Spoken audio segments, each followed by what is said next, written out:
Friends exercise 5 चल रही थी।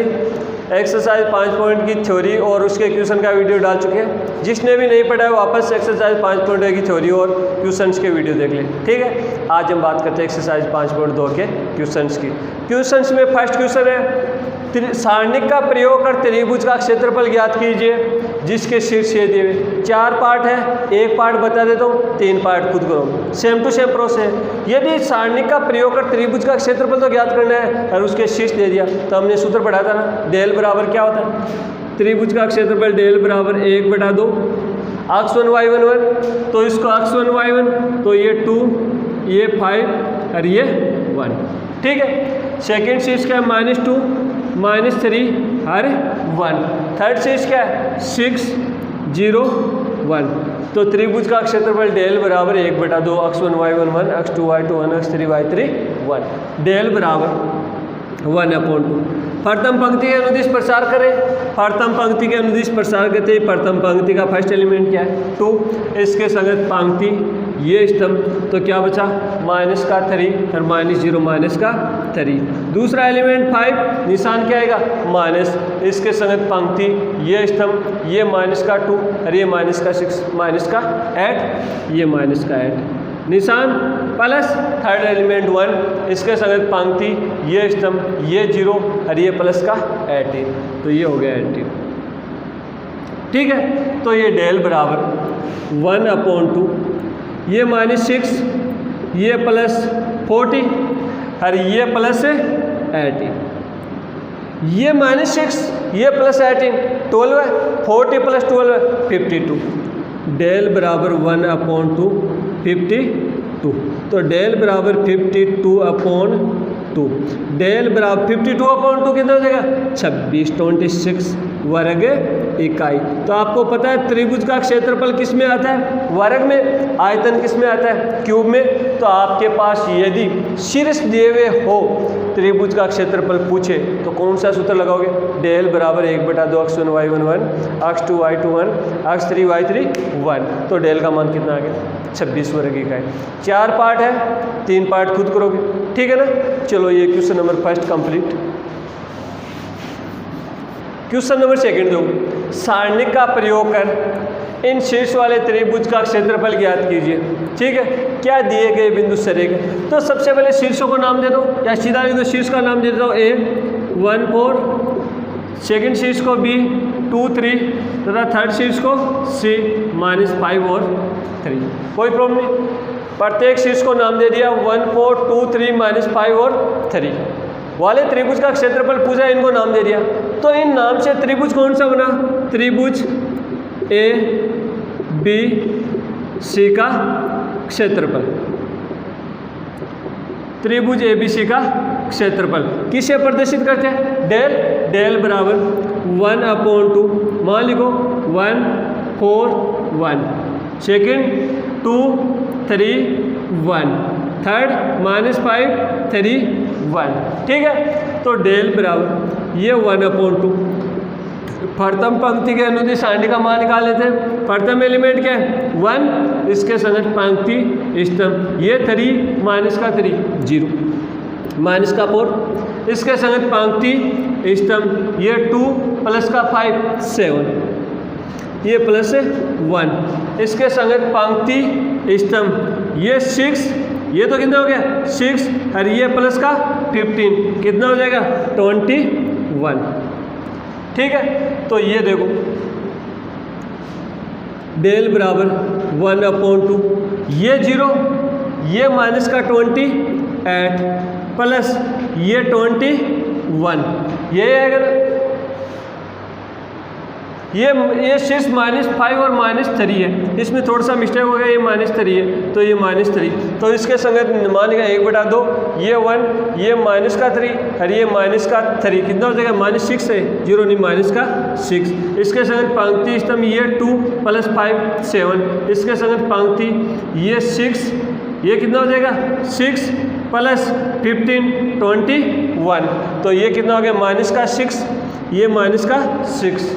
उसके बाद में देखो ये -6 ये -28 और ये +21 1, ये होगा ना। अब ये देखो 21 माइनस का 28 माइनस का 7 और ये माइनस का 6 माइनस का 13, तो डेल बराबर ये 1/2 माइनस का 13। अब आपको पता है त्रिभुज का क्षेत्रफल कभी ऋणात्मक नहीं होता। ऋणात्मक नहीं होता तो क्या लिखवाया है, उसके सारणिक का मान को क्या लेते हैं, धनात्मक, तो सारणिक का मान धनात्मक लेते हैं। ये कितना हो गया 13/2 वर्ग इकाई। तो ये तो आपके पास क्या आ गया, त्रिभुज का क्षेत्रफल। लेकिन आगे क्या पूछ रहा है, क्या दिए गए बिंदु सरेख है क्या। सरेख की कंडीशन क्या होता है, यदि इसके त्रिभुज का क्षेत्रफल क्या आ जाए 0 तब तो सरेख है, यदि क्षेत्रफल 0 नहीं है तो क्या नहीं है, सरेख नहीं है। तो क्या लिखोगे, दिए गए बिंदु सरेख नहीं है,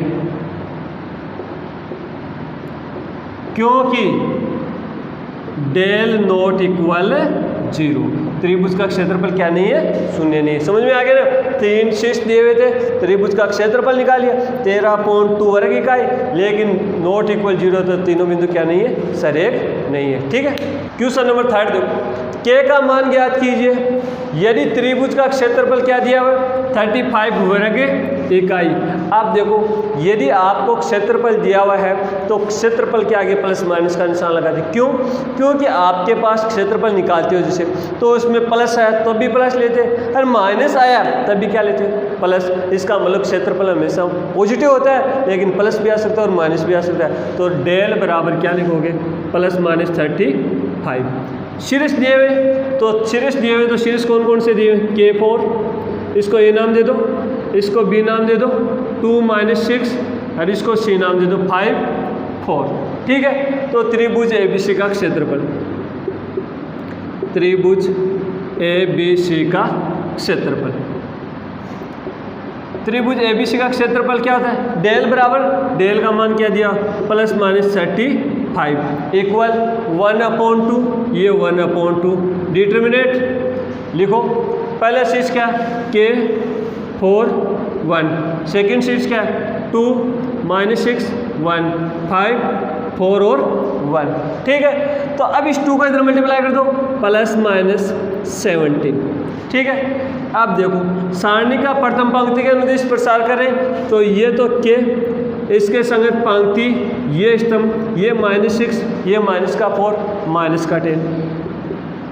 दूसरा एलिमेंट -4, इसके संगत पंक्ति ये स्तंभ, ये 2, ये -5 -3 +1, इसके संगत पंक्ति स्तंभ ये 8 और ये प्लस का 30, तो ये कितना हो जाएगा 38।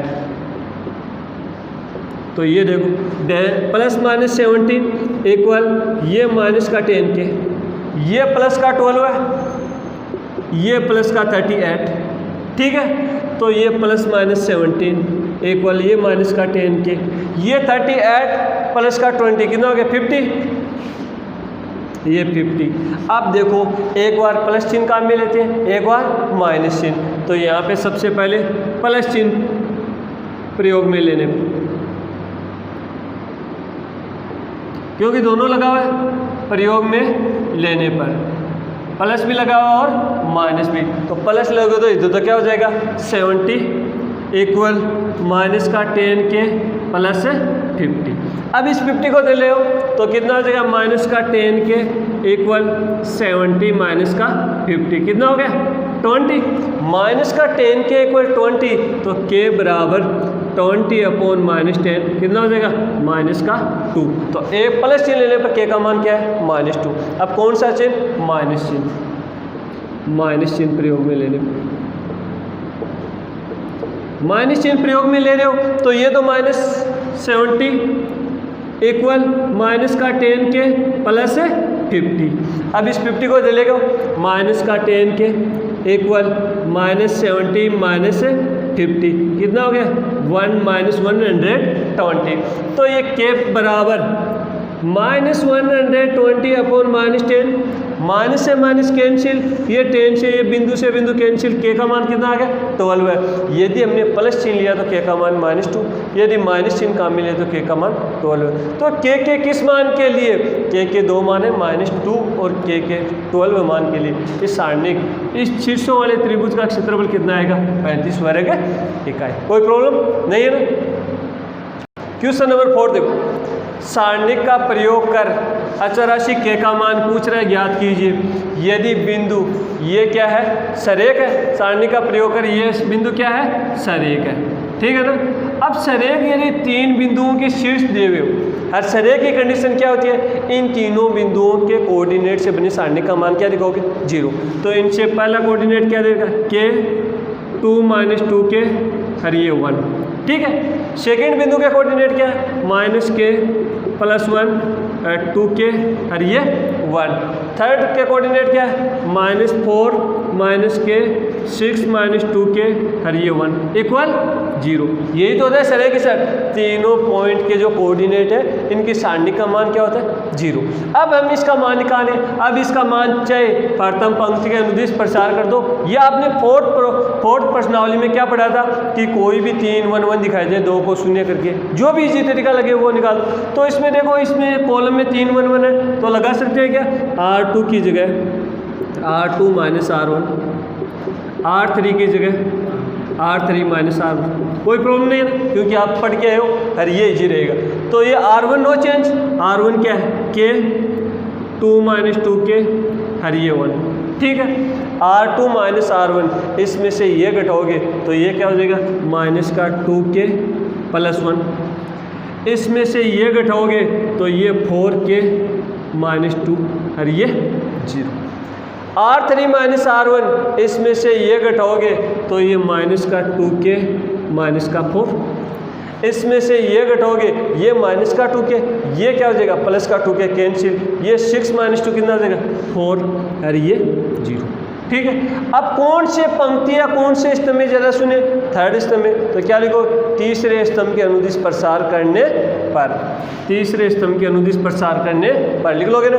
तो ये देखो इसका प्रथम एलिमेंट 1, इसके संगत पंक्ति और ये स्तंभ, क्योंकि आगे वाले 2 0 है इनका कोई मतलब नहीं है, तो इनके संगत ये पंक्ति ये स्तंभ, इसको इससे मल्टीप्लाई कर दो तो ये 4 -2k +1, इस 4 को इससे मल्टीप्लाई कर दिया, निशान क्या आएगा माइनस, ये माइनस, इसको मल्टीप्लाई करोगे -2k -4 × 4k -2 इक्वल 0। कोई प्रॉब्लम नहीं ना।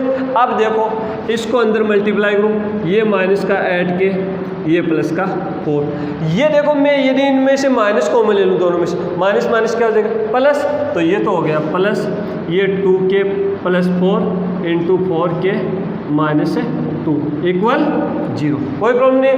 तो ये हो गया -8k +4, मल्टीप्लाई करो, पहले को इससे मल्टीप्लाई करो, ये क्या हो जाएगा 8k², ठीक है। इसको इससे मल्टीप्लाई करो, ये -4k ये -4k, इसको इससे मल्टीप्लाई करो 16k ये 16k, ये -8 इक्वल 0। कोई प्रॉब्लम नहीं है। अब सबसे बड़ी घात क्या है k², तो क्या लिखोगे 8k², ये पद आ गया। के वाले पद देखो, के वाले पद में क्या हुआ, ये 8k² हो गया। अब यहाँ पे के वाले पद देखो, ये -8k ये -4k -12k +16k कितना हो जाएगा 4k, ये +4k, ये +4 ये -8 -4 इक्वल 0। कोई प्रॉब्लम नहीं। अब इसमें से क्या कॉमन आ रहा है 4, तो ये 4 कॉमन ले लिया, क्या बचा 2k² +k -1 इक्वल 0। अब ये 4 इसके इंटू में चला जाएगा, क्या बचेगा 2k² +k -1 इक्वल 0। ये एक क्या है द्विघात समीकरण, द्विघात समीकरण के या तो फैक्टर कर लो या क्या कर लो श्रीधराचार्य सूत्र। तो देखो हम फैक्टर करें, इधर लिख रहा हूँ मैं,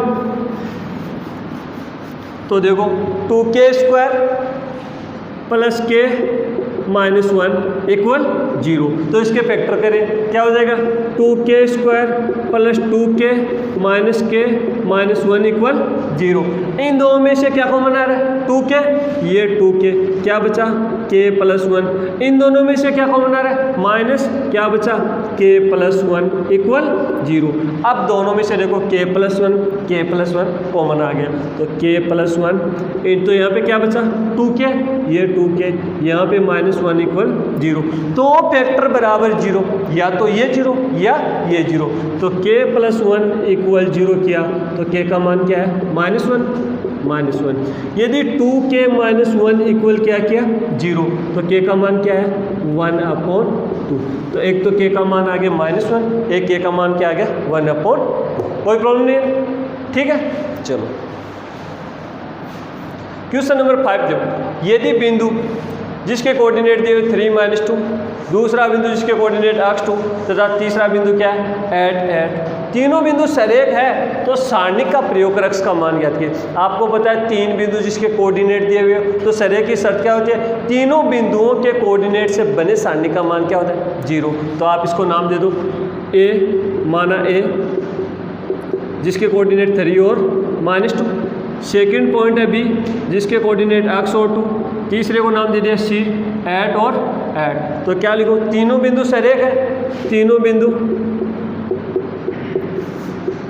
a b c सरेख है, आता है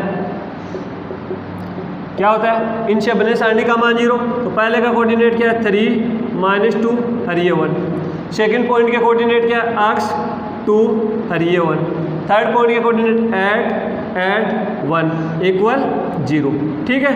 तो ये देखो प्रथम पंक्ति के अनुदिश प्रसार कर दो, ये 3 इसके संगत पंक्ति, ये स्तंभ, ये 2 माइनस का 8 माइनस का 6 प्लस का 2, इनके संगत पंक्ति स्तंभ, ये अक्ष, ये -8, तो अक्ष -8 प्लस 1, इनके संगत पंक्ति स्तंभ, ये 8x -16 इक्वल 0। तो यहाँ पे देखो ये माइनस का 18, इसको अंदर मल्टीप्लाई करो 2x माइनस का 16, ये प्लस का 8x -16 इक्वल 0। कोई प्रॉब्लम नहीं है। अब देखो ये 2x, ये प्लस का 8x कितना हो गया 10x, ये देखो 16 -16 माइनस का 32 माइनस 18 माइनस का 50 इक्वल 0। तो 10x इक्वल क्या हो जाएगा 50, तो x इक्वल क्या हो जाएगा 50/10 इक्वल 5। तो x का मान क्या आ गया 5। तो x के मान 5 के लिए इन 3 बिंदु क्या हो जाएंगे सरेख। सरेख का मतलब क्या है, एक ही रेखा पर स्थित है। तो ये सारणी के प्रयोग से कोई प्रॉब्लम नहीं है ना। ये क्वेश्चन नंबर 5 कंप्लीट।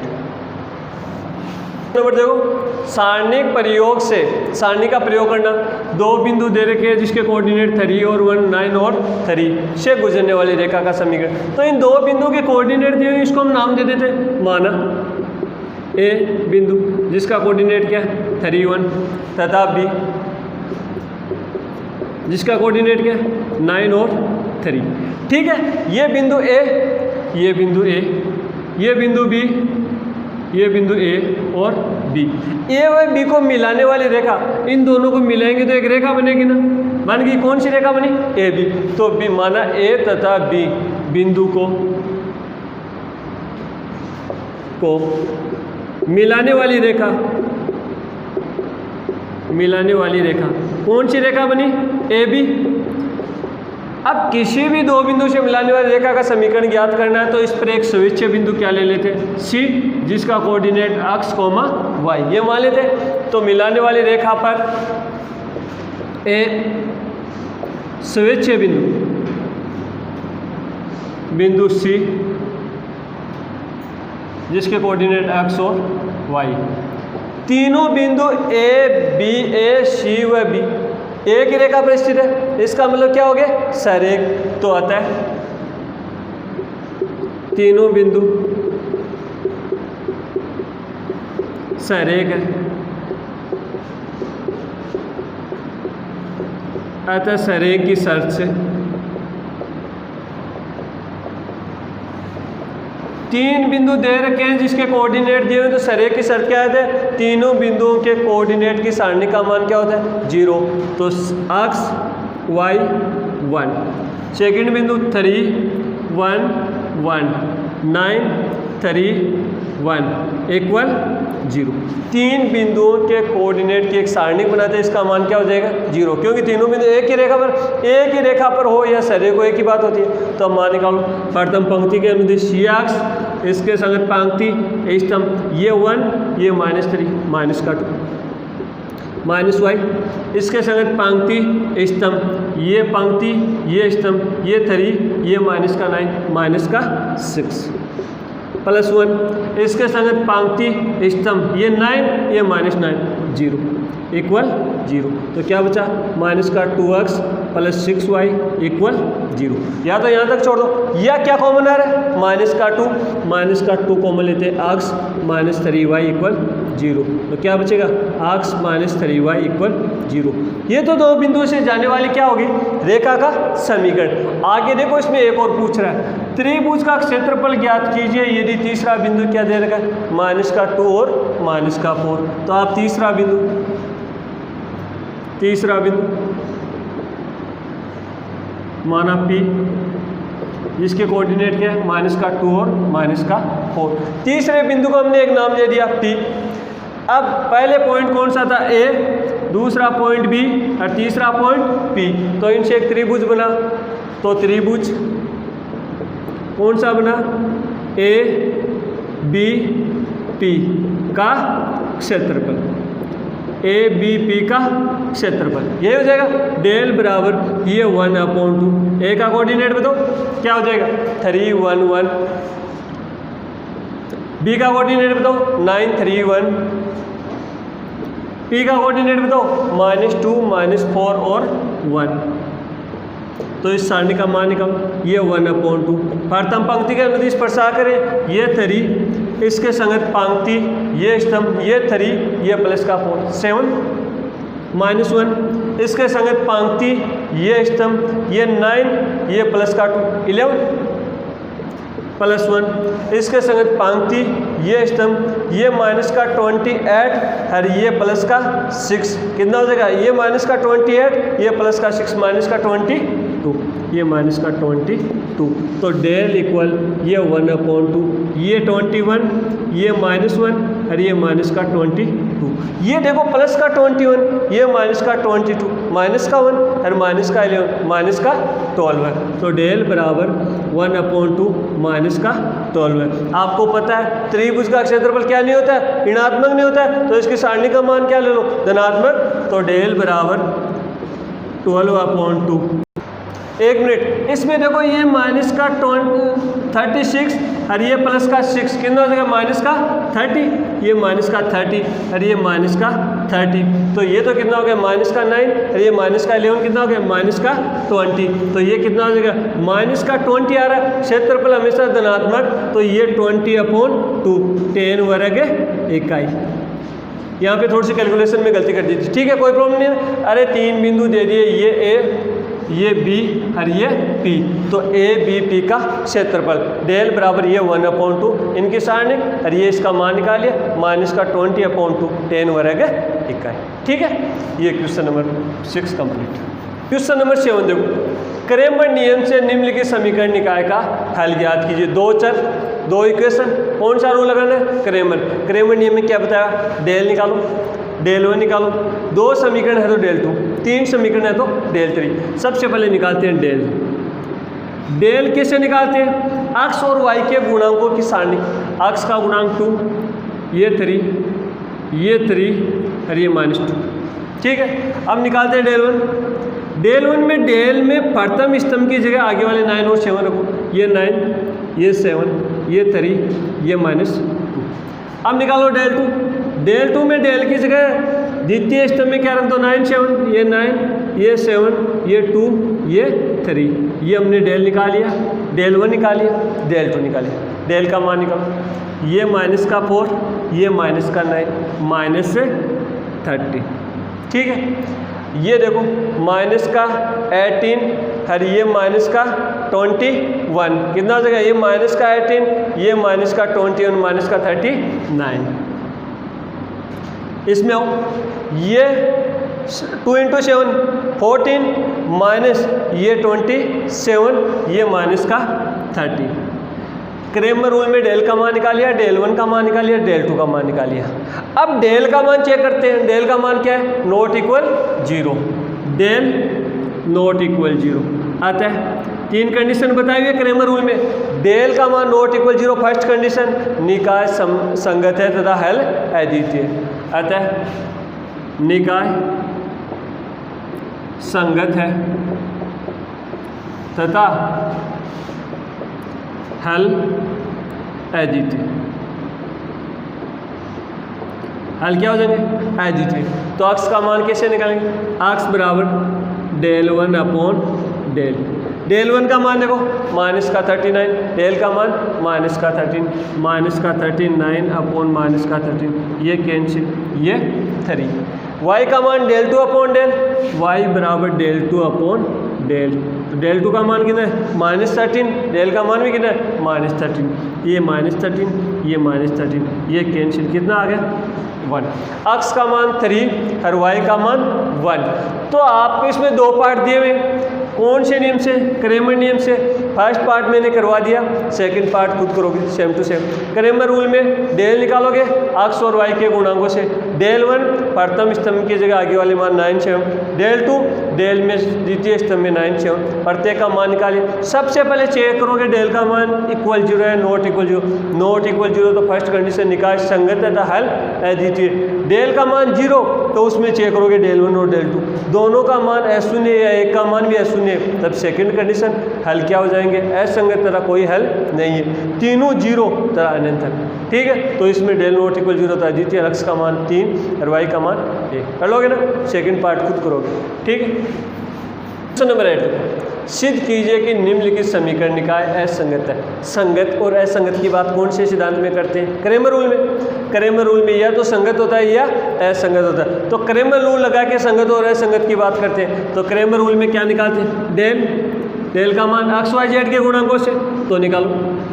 ये 3, ये -1 और ये 2, ये 2, ये 1 और ये 3, 1 -2 और -1 डेल का मान।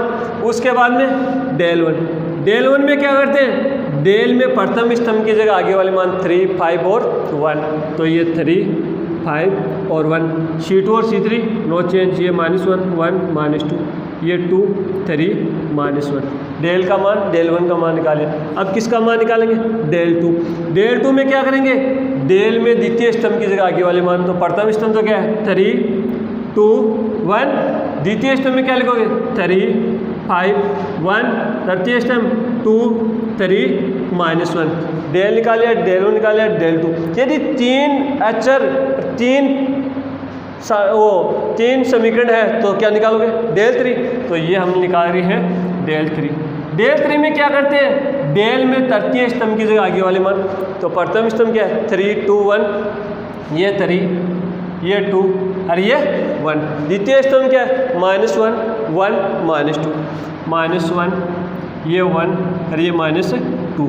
तीसरे स्तंभ में क्या लिखो? 3 5 और 1, 3 5 और 1। डेल 1 डेल 2 डेल 3, प्रत्येक का मान निकालो। डेल का मान निकालें, ये 3 इसके संगत पंक्ति और ये स्तंभ, ये -1 ये +6 +5 +1 इसके संगत पंक्ति, ये स्तंभ, ये -2 ये -3 -5 +2 इसके संगत पंक्ति, ये स्तंभ, ये -4 ये -1 -5। तो ये देखो 15 ये -5 ये -10, -5 -10 -15 +15 0। तो डेल का मान क्या आ गया? 0। मान निकालो डेल 1 का। डेल 1 का मान देखो ये 3, इसका मान इसके संगत पंक्ति स्तंभ, ये -1 ये +6 5 +1 इसके संगत पंक्ति, ये स्तंभ -5 -3 -8 +2 इसके संगत पंक्ति, ये स्तंभ, ये -10 ये -1 -11 तो ये 15, ये -8 और ये माइनस का 22, -8 -22 30, 15 -13 -15 मान निकालते हैं डेल 2 का। प्रथम पंक्ति के अनुदिश ये 3, इसके संगत पंक्ति ये स्तंभ -5 -3 -8 -3, दूसरे अवयव के संगत पंक्ति ये स्तंभ -2 -3 -5 +2, इसके संगत पंक्ति ये स्तंभ ये 2 -5 -3। तो ये कितना हो गया माइनस का 24, ये +15, ये -16, ये -24, ये -6 -30 और ये +15 -15। ठीक है, अब मान निकालते हैं डेल 3 का। डेल 3 में देखो ये 3, इसके संगत पंक्ति ये स्तंभ ये 1, ये प्लस का 10 11, ये +1, इसके संगत पंक्ति ये स्तंभ ये 2, ये -5 -3 +3, इसके संगत पंक्ति ये स्तंभ ये -4 -1 -5 तो डेल 3 इक्वल ये 33, ये -3 और ये -15, 33 -3 30 -15 15, तो डेल 3 बराबर 50। प्रत्येक का डेल का मान निकालिए, डेल 1 का मान निकालिए, डेल 2 का मान निकालिए, डेल 3 का मान निकालिए। उसके बाद में सबसे पहले चेक करते हैं डेल का मान, नॉट इक्वल 0 या 0। डेल का मान क्या है 0, डेल का मान 0 दो कंडीशन में, सेकंड में भी आता है, थर्ड में आता है। डेल 2 बोलता है कि उसमें सेकंड कंडीशन बोलती है कोई भी एक अशून्य हो, कम से कम एक, चाहे 2 हो सकते हैं 3 भी हो। डेल 1 भी नॉट इक्वल 0, डेल 2 भी नॉट इक्वल 0, डेल 3 भी नॉट इक्वल 0। इनमें से कम एक शून्य है, तीनों अशून्य, कौन सी कंडीशन में आता है सेकंड में। तो क्या लिखो, डेल इक्वल 0 तथा del 1 not equal 0, del 2 not equal 0, del 3 not equal 0। ये तीनों अशून्य है तो निकाय क्या हो जाएगा असंगत। तब निकाय असंगत तथा कोई हल विद्यमान नहीं है।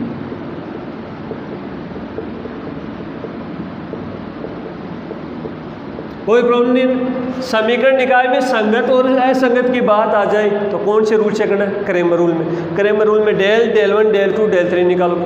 डेल सभी का मान निकालने के बाद में मान चेक करोगे, डेल का मान नॉट इक्वल 0 या 0। Not equal 0 first condition, del बराबर 0 सेकंड और थर्ड में आता है, उसमें डेल 1 डेल 2 डेल 3 का मान चेक करते हैं। यदि तीनों शून्य आ जाते तब थर्ड कंडीशन निकाय संगत होता और अन्यथा इसमें इसी शून्य हो गए तो निकाय क्या आ गया असंगत। कोई प्रॉब्लम नहीं है ना।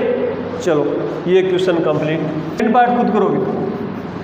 क्वेश्चन नंबर 9 देखो, क्वेश्चन नंबर 8 में एक पार्ट करवाया था, क्वेश्चन नंबर 9 में सेकंड पार्ट करवा रहा हूँ, एक पार्ट खुद कर लोगे। ठीक है, क्रेमर नियम से अगले वाला कह रहा है क्रेमर नियम से इन 3 समीकरण निकाल के हल ज्ञात करने हैं। तो क्रेमर नियम में क्या करते हैं, डेल का मान निकालो, del equal x y z के गुणांकों के डेल बनाओ, 2 1 -1 1 -1 1। थर्ड रो क्या बनेगी 1 2 1। अब ये भी बताया डेल 1 का मान कैसे निकालोगे, प्रथम स्तंभ में डेल में क्या रख दो 0 6 3, आगे वाले मान 0 6 3 1 -1 2 -1 1 और 1। कोई प्रॉब्लम नहीं।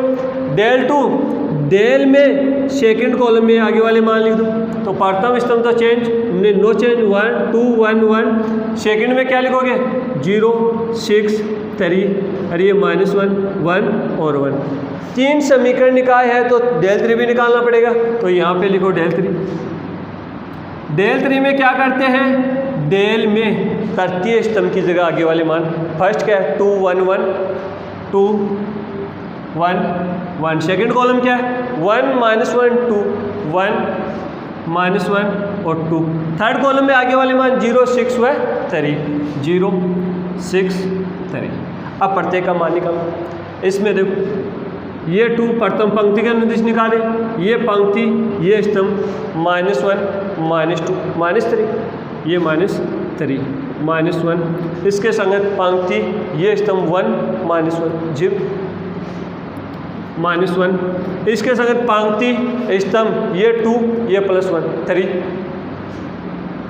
तो ये देखो -6, ये 0 और ये -3, कितना आ गया? माइनस का 9। डेल 1 का मान देखो, ये 0, आगे वाला मान क्या है? 1, इसके निशान क्या आता है? माइनस, इसके संगत पंक्ति, ये स्तंभ, ये 6, ये -3 आगे वाला मान -1, इसके संगत पंक्ति स्तंभ, ये 12 है, ये +3, कितना हो जाएगा? 15। ये -3, ये -15, कितना हो गया? -18। कोई प्रॉब्लम नहीं। डेल 2 का मान देखो, पहला प्रथम पंक्ति का अनुदिश करें, प्रथम पंक्ति का प्रथम एलिमेंट 2, इसके संगत पंक्ति स्तंभ, ये 6 -3। सेकेंड एलिमेंट 0 लिखने की जरूरी नहीं है। थर्ड -1, इसके संगत पंक्ति स्तंभ, ये 3, ये -6 -3, तो ये 6, ये +3, कितना हो गया? 9। डेल 2 का मान निकालिए, डेल 3 का मान निकालो। डेल 3 प्रथम पंक्ति के अनुदिश करें तो प्रथम पंक्ति का प्रथम एलिमेंट 2, इसके संगत पंक्ति, ये स्तंभ, ये -3 और ये -12 -15 -1। सेकेंड अवयव के संगत पंक्ति स्तंभ, ये 3, ये -6 -3। थर्ड अवयव 0 लिखने की जरूरी नहीं है। डेल 3 बराबर ये -13 और ये +3। डेल 3 बराबर कितना आ गया? -27। क्रेमर रूल से ज्ञात कर रहे हैं डेल का मान क्या आ रहा है? Not equal 0। डेल का मान नॉट इक्वल 0, तब निकाय क्या हो जाएगा? संगत। अतः निकाय संगत तथा हल क्या हो जाएंगे? अद्वितीय। हल अद्वितीय। हल अद्वितीय और इसका मतलब यूनिक सॉल्यूशन निकलेगा। तो अक्स का मान कैसे निकालेंगे? Del 1 upon del. डेल 1 का मान कितना है? -18, डेल का मान -9, तो -18 अपॉन -9, ये कैंसिल, ये 2। y का मान डेल 2 अपॉन डेल, डेल 2 का मान देखो -9, डेल का मान -9, -9 अपॉन -9, ये कैंसिल 1। डेल 3 का मान, z का मान डेल 3 अपॉन डेल, डेल 3 का मान कितना है? -27, इसका मान कितना है? -9, तो ये -27 अपॉन -9, ये कैंसिल 3। अक्स का मान 2, y का मान 1, z का मान 3। कौन से रूल से? क्रेमर नियम से। डेल नॉट इक्वल 0, इसका मतलब निकाय संगत है तथा अद्वितीय हल। अद्वितीय मतलब एक्स वाई जेड का मान आएगा। ठीक है, कोई प्रॉब्लम नहीं है ना? ठीक है। क्वेश्चन नंबर 10 देखो, सारणिक के प्रयोग से। सारणिक के प्रयोग बोलो चाहे क्रेमर रूल बोलो, ठीक है। निम्नलिखित समीकरण निकायों का हल ज्ञात कीजिए। 2 पार्ट है, ये फर्स्ट पार्ट, ये सेकंड पार्ट। अब आपको पता है क्वेश्चन नंबर 7 से लेके 10 तक सभी कौन से रूल से? क्रेमर नियम से। क्रेमर नियम में सभी में एक ही तरीका है, डेल निकालो, डेल 1 निकालो, डेल 2 निकालो, 3 समीकरण निकाले तो क्या निकालो? डेल 3। ठीक है, तो ये तो आप कर लोगे ना, क्योंकि इतने क्वेश्चन करवा दे। अब इसमें चलते हैं सेकंड पार्ट में। सेकंड पार्ट में हमने देखो इसमें अंतर क्या है? इसमें एक्स वाई जेड के गुणा, इसमें एक्स नीचे आ रहे, वाई भी नीचे आ रहे, जेड भी नीचे आ रहे, तो आप क्या करोगे? 1 अपॉन एक्स को एक बार क्या मान लेते? माना लेट इक्वल यू मान लेते। क्या मान लेते? यू। और 1 अपॉन वाई को वी, और 1 अपॉन जेड को डब्ल्यू। ठीक है, एक बार के लिए 1 अपॉन एक्स को यू मान लिया, 1 अपॉन वाई को वी, 1 अपॉन जेड को डब्ल्यू। तो ये क्या हो गया? 2u plus 3v plus 10z 10w equal 4। ठीक है, सेकेंड में आओ, 4u minus 6v plus 5w equal 1। ठीक है, ये देखो 6u plus 9v minus 20 tub equal. यहाँ पे ये समीकरण थे एक्स वाई जेड में, ये समीकरण किस में बन गई है? अब यू वी डब्ल्यू में। ठीक है, वही प्रोसेस यू वी डब्ल्यू के गुणांकों से डेल का मान निकालो। डेल, ये डेल, तो डेल बराबर क्या बन जाएगा? 2 3 10, ये 4 माइनस 6 5, ये 6 9 माइनस 20, ये डेल बन गया। ये डेल 1 बन जाएगा। डेल 1 की जगह क्या लिख दो? प्रथम डेल में 4 1 2, ये 3 माइनस 6 9, ये 10 5 माइनस 20। डेल 2 निकालो, ये डेल 3 निकाल सकते हो ना। डेल 2 में द्वितीय स्तंभ में लिख दो, डेल 3 में द्वितीय स्तंभ में आगे वाले में 4 1 2। डेल का मान निकालो, डेल 2 का मान निकालो, डेल 3 का मान निकालो। डेल का मान नॉट इक्वल 0 आएगा, कर लोगे? डेल का मान नॉट इक्वल 0, तो यहाँ से हमारे पास मान किसका आएगा? यू वी डब्ल्यू का। यू का मान क्या कैसे निकालूँ, डेल 1 अपॉन डेल, वी का मान डेल 2 अपॉन डेल, डब्ल्यू का मान डेल 3 अपॉन डेल। यहाँ से यू वी डब्ल्यू का मान आएगा। यू वी डब्ल्यू का मान यहाँ पे रखोगे तो अक्स का मान आ जाएगा, यहाँ पे वी का मान रखोगे वाई का मान आ जाएगा, और यहाँ पे डब्ल्यू का मान रखोगे जेड का मान है। क्योंकि प्रोसेस देखो सेम है तो प्रत्येक क्वेश्चन को नहीं करवा सकते, ठीक है। इसके लिए आपको ये प्रोसेस सारणी के प्रयोग से या क्रम नियम से बता दिया, यानी इसमें थोड़ा सा अलग था तो इसमें हिंट दे दी। 1 अपॉन एक्स को यू मानोगे, इसको 1 अपॉन वाई को वी और 1 अपॉन जेड को डब्ल्यू। ये एक 3 समीकरण 3 चरों वाली बन गई, लेकिन चरण लगा के यू वी डब्ल्यू। प्रत्येक का डेल 1 डेल 2 का मान रख दिया। यहाँ से मान किसके आ जाएंगे, एक्स वाई जेड का नहीं, यू वी डब्ल्यू के। यू वी डब्ल्यू के मान आने के बाद में यहाँ पर रखोगे तो एक्स वाई जेड का मान आ जाएगा, ठीक है, कोई प्रॉब्लम नहीं है ना। ठीक, क्वेश्चन नंबर 11 देखो, अव्यय सिद्धांत से इतने क्वेश्चन हमने कौन से किए, सारणी के प्रयोग या क्रैमर रूल से। अव्यय सिद्धांत मैट्रिक्स रूल से इस समीकरण निकाय को ज्ञात कीजिए। अब मैट्रिक्स रूल में क्या करते हैं, जो 2 इक्वेशन दी हुई है, 2 चर है, 3 इक्वेशन 3 चर है, इसको मैट्रिक्स रूल में लिखते हैं। एक्स और वाई के गुणांकों की एक मैट्रिक्स लिखो, 2 -1 3 ये 4 इंटू एक्स वाई, निशान किसका है, इक्वल, ये माइनस का 2 और ये 3। इनको वापस मल्टीप्लाई करके बराबर इक्वल लगा दो, ये 2 समीकरण प्राप्त हुई। तो इन दोनों समीकरणों को ये मैट्रिक्स रूप में लिख दिया। इसको हम नाम देते हैं ए, कैपिटल ए, इसको कैपिटल एक्स और इसको नाम दे दिया बी। तो क्या बन गया, ए एक्स बराबर बी, ठीक है। जहाँ ए का मान लिखोगे, ए का मान क्या है, ये 2 -1 3 4, ए यही था। एक्स का मान लिखो क्या है, एक्स और वाई। बी का मान लिखो -2 और 3। यदि हमारे पास ए एक्स बराबर बी है तो एक्स बराबर क्या आएगा, ए इनवर्स इंटू बी। बताया मैंने अव्यय सिद्धांत में दोनों तरफ ए इनवर्स से मल्टीप्लाई करते हैं, एक्स का मान क्या आएगा, ए इनवर्स इंटू बी। अब हमारे पास देखो एक्स का मान है एक्स वाई, बी का मान है -2 3। ए इनवर्स का मान नहीं है, लेकिन क्या दिया हुआ है, ए किसी भी मैट्रिक्स दी हुई है तो इसका इनवर्स निकाल सकते हैं। तो ए दिया हुआ है तो हम निकालेंगे क्या, ए इनवर्स।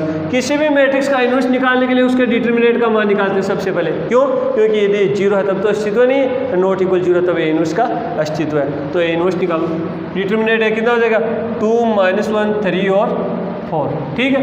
तो ये कितना हो गया 8, ये +3 11, नॉट इक्वल 0। यदि नॉट इक्वल 0 है तब ए इनवर्स का क्या है, अस्तित्व, ए इनवर्स का अस्तित्व है।